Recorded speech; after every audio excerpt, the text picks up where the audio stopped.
पहली बार राम जी की परीक्षा लेने के लिए सम्मुख में पहुंचे। किष्किंधा का क्षेत्र है।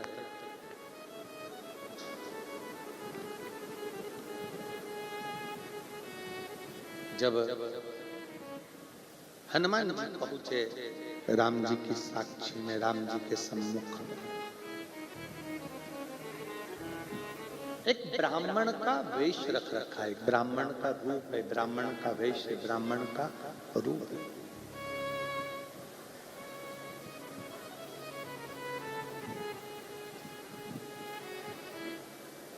सामने राम जी खड़े हैं। हनुमान जी ने ब्राह्मण का वेश बनाकर हाथ जोड़े हैं राम जी की। अब ब्राह्मण का रूप रखे हनुमान जी महाराज और सामने खड़े हैं श्री राम जी महाराज, क्षत्रिय हैं और ब्राह्मण हैं के रूप में श्री हनुमान जी महाराज हाथ जोड़े।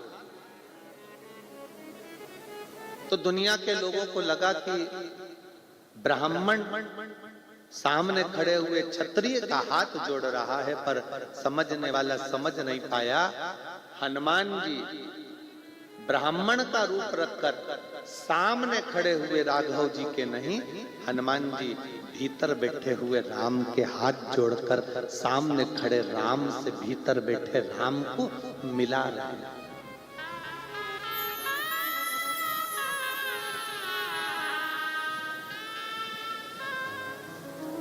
सामने जो राम जी खड़े हुए हैं, सामने जो राम है, अंदर जो राम बैठे हुए हैं, उस राम को सामने वाले राम से मिलाने का प्रयास श्री हनुमान जी महाराज कर रहे हैं।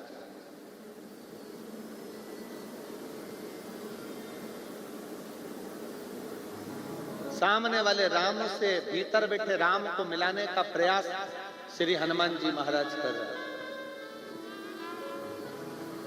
आप और हम शिव जी के मंदिर में क्यों जाते हैं? किस लिए जाते हैं?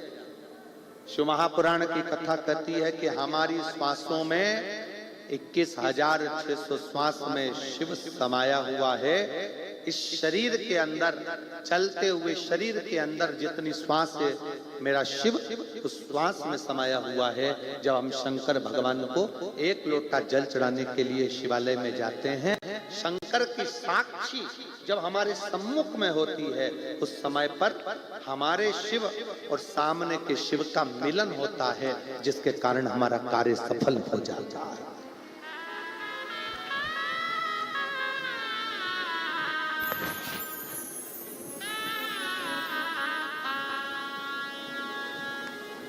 सामने के शिव को भीतर के शिव से मिलाया जाता है, ये मिलन है।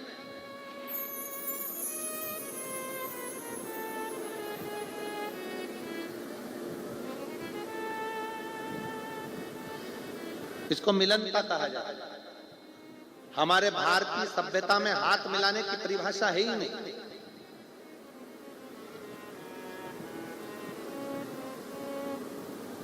हमारी भारतीय सभ्यता के अंतर्गत कंधे पर हाथ रखने की भी परिभाषा नहीं है। हाथ तो उससे मिलाया जाता है जिससे एक हाथ की दूरी बनाकर रखना पड़ता है। भारतीय संस्कृति में तो दिल मिलाया जाता है, एक दूसरे के गले लगा जाता है, प्रणाम करा जाता है, नमन किया जाता है।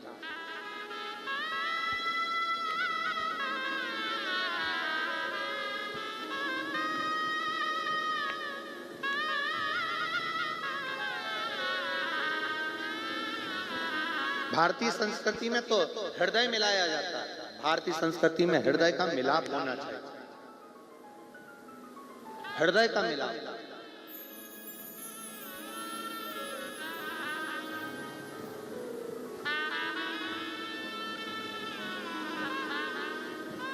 आप सबके स्मरण में होगा कि शिवजी पे जो बेलपत्र चढ़ाई जाती है, उस बेलपत्र को अगर हम लाते भी हैं तो पहले अपने मस्तक से लगा ले, अपने से।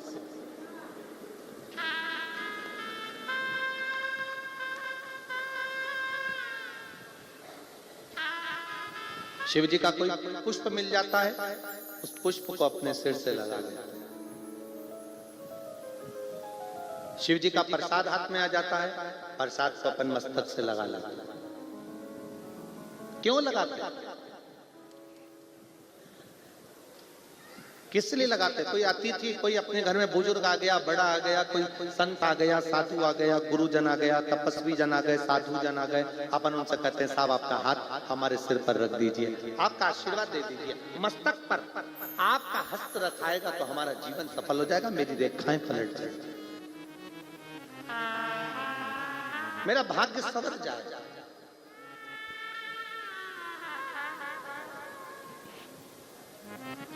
जल से भरा हुआ पात्र हम अपने सिर पर लेते हैं,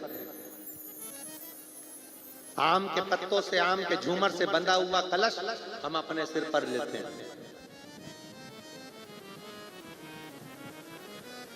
जल से भरा हुआ श्रीफल हम हमारे मस्तक पर लेते हैं। हम कोई भी सामग्री ऐसी नहीं लेते जिससे हमारे जीवन को निष्फलता मिले, हमें सफलता मिले।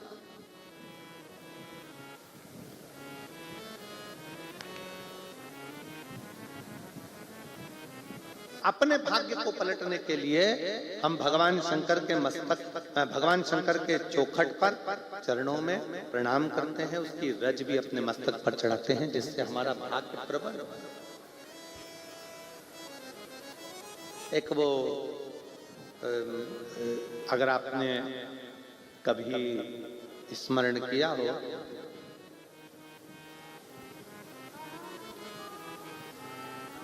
वास्तु का अगर स्मरण किया हो तो उसमें और भविष्य पुराण के अंतर्गत एक बड़ा सुंदर भाव आता है कि टूटी वस्तु, टूटी सामग्री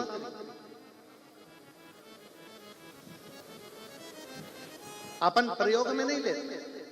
यहां तक कि शास्त्र कहता है कि सुबह सुबह स्नान करा, स्नान कर कर पूजन करने के लिए जा रहे हो, स्नान कर कर पाठ करने के लिए जा रहे हो, स्नान कर कर दर्शन करने के लिए जा रहे हो, स्नान कर कर भगवान का भजन करने के लिए जा रहे हो, स्नान कर कर तैयार होकर किसी अच्छे कार्य के लिए जा रहे हो। यहाँ तक कहा जाता है कि आपको क्या बोलते हो, यहाँ महाराष्ट्र में, हमारे यहाँ तो ये बाल को जो ऊंचते हैं उसको कंगा कहते हैं।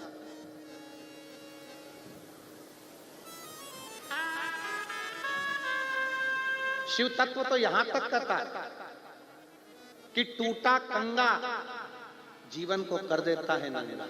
यहां तक है कि अपने जीवन में तन, मन और धन, सुबह सुबह से उठे, कंगे के दांते टूटे हुए हैं, कंगा टूटा हुआ है, सबसे पहले नहाते सी उसको अपने सिर पर रख लिया, मतलब अपने भाग्य को अपने मस्तक पर तुम टूटी सामग्री का यूज कर लिए। वो टूटा हुआ कंगा भी हमको तन से, जितना जितना टूटे कंगे का प्रयोग करते हो उससे हमारा तन भी बीमारियों को ग्रसित करता जाता है, बीमारियां आती चली जाती है। दूसरा, कंगा करने के बाद, टूटे कंगे का प्रयोग करने के बाद घर में मन लगता ही नहीं है, अशांति अंदर भीतर प्रवेश करती है।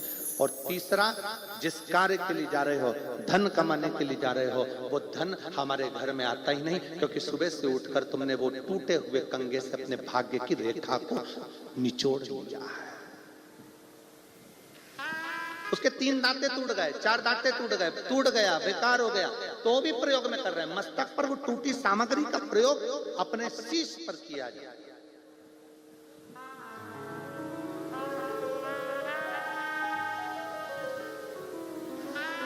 केवल टूटी हुई सामग्री का प्रयोग 2 चीजों में मान्य है। कौन कौन सी?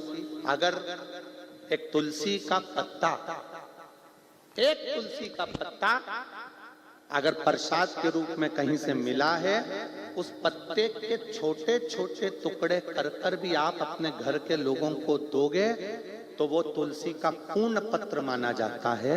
उसी तरह शंकर पर चढ़ी हुई बेलपत्र लाए और एक ही बेलपत्र मंदिर में मिली और घर में 10-12 लोग हैं तो उसके भी टुकड़े कर करके थोड़ा थोड़ा अगर घर के लोगों को दोगे तो पूर्ण बेलपत्र माना जाता है। पूर्ण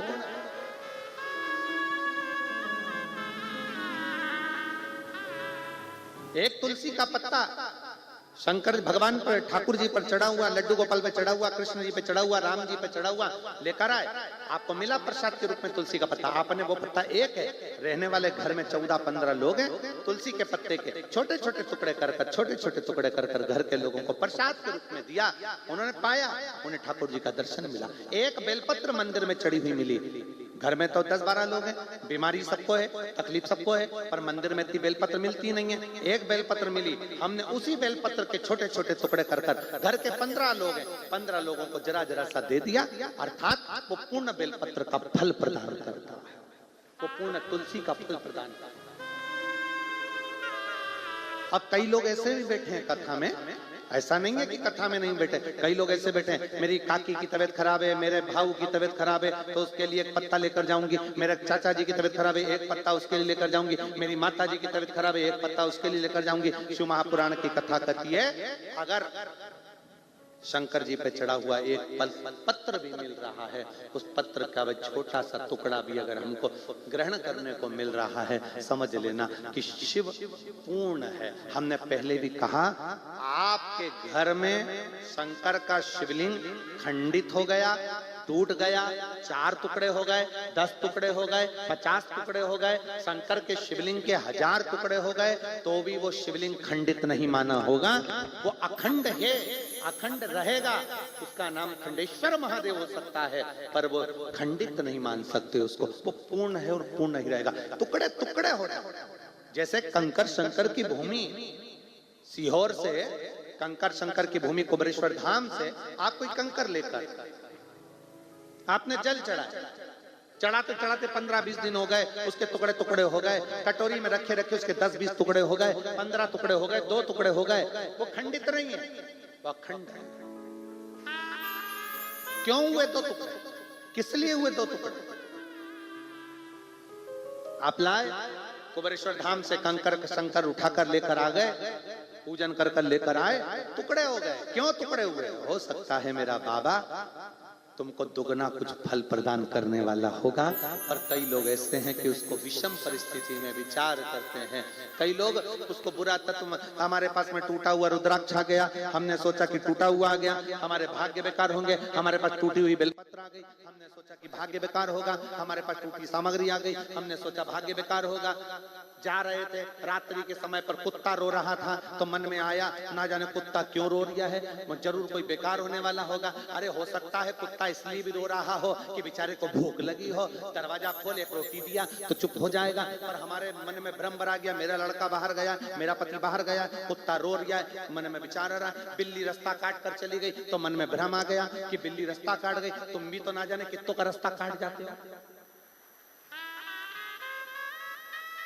भ्रम उत्पन्न नहीं होता। भ्रम की जिंदगी नहीं जीना। शिव को मान रहे हो, शंकर भगवान का भजन कर रहे हो, शिव महापुराण की कथा अगर श्रवण कर रहे हो, तो ये मन में भ्रम मत पालना कि मैंने ये करा कि मैंने वो करा। हाँ, ये जरूर है कि सुबह का समय जब हम बाबा को प्रणाम करें, या तो अगर टूटा हुआ कंगा भी तुम्हारे पास में है और दूसरा कोई कंगा नहीं है, तो सबसे पहले अपने बाल को अपने हाथों से सजाइए, क्योंकि ये हाथ की रेखा हमारे सिर पर जब पड़ेगी तो हो सकता है कि पूर्ण तरह से हमें फल की प्राप्ति हो जाए, हमें सुख का अनुभव हो। क्यों? चरणामृत और पंचामृत दोनों में अंतर होता है। पंचामृत किस किस चीज से मिलकर बनता है? उत्तर दो जल्दी से। दूध, दही, बोलो बोलो, शहद, घी,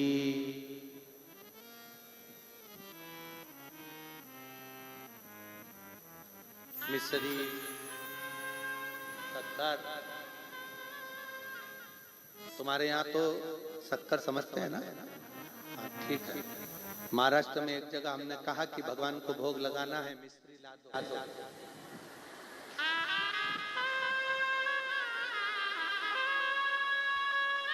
अब हम आपको क्या बताएं, तो कौन सी मिश्री लेकर आया?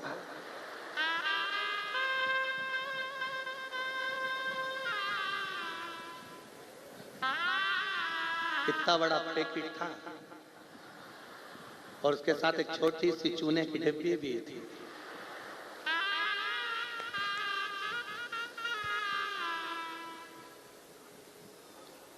तुम्हारे यहाँ की 2-3 चीजें बड़ी विचित्र हैं, एक मिश्री, एक ठेसा। एक ठेसा भी तुम्हारे यहाँ का बड़ा विचित्र, दिल को बड़ी ठेस पहुंचाता है।